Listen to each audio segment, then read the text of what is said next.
नमस्कार, आपण पाहत आहात ठळक घडामोड क्राईम न्यूज। निर्भीड पत्रकारिता आवत सत्यात। लोणी काळभोरमध्ये निवडणूक रणसंग्रामास सुरुवात। राष्ट्रवादी अजित पवार गटची उमेदवारांची मुलाखत पार। जिल्हा परिषद व पंचायत समिती निवडणुकीचे बिगुल वाजताच राजकीय वातावरणात चैतन्य निर्माण झाले आहे। राष्ट्रवादी काँग्रेस अजित पवार गटकडून इच्छुक उमेदवारांच्या मुलाखती नुकत्याच पार पडल्या। या मुलाखतीदरम्यान लोणी काळभोर पंचायत समितीसाठी केवळ रेश्मा युवराज काळभोर या एकमेव उमेदवार इच्छुक असल्याचे समोर आले असून जिल्हा परिषदेकरिता तब्बल 6 उमेदवारांनी आपली इच्छा व्यक्त केली असल्याची माहिती राष्ट्रवादी काँग्रेसचे अजित पवार गट हवेली तालुक्याचे कार्याध्यक्ष युवराज काळभोर यांनी दिली आहे।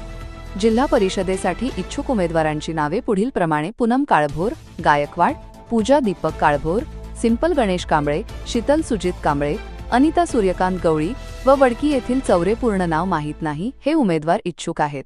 या बैठकीस माजी खासदार शिवाजीराव आढळराव पाटील, महाराष्ट्र प्रदेश उपाध्यक्ष सुरेश अण्णा घुले, जिल्हा अध्यक्ष प्रदीप दादा गारडकर, आमदार माऊली आबा कटके, तालुका अध्यक्ष दिलीप नाना वाल्हेकर तसेच अनेक पदाधिकारी व कार्यकर्ते मोठ्या संख्येने उपस्थित होते।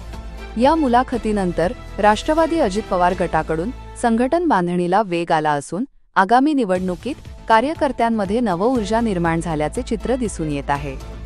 स्थानिक राजकारणात रेश्मा काळभोर यांचे नाव आघाडीवर असल्याने लोणी काळभोरमधील निवडणूक रंगतदार होण्याची चिन्हे आहेत। प्रतिनिधी आविष्कार फुले सोबत ठळक घडामोडी।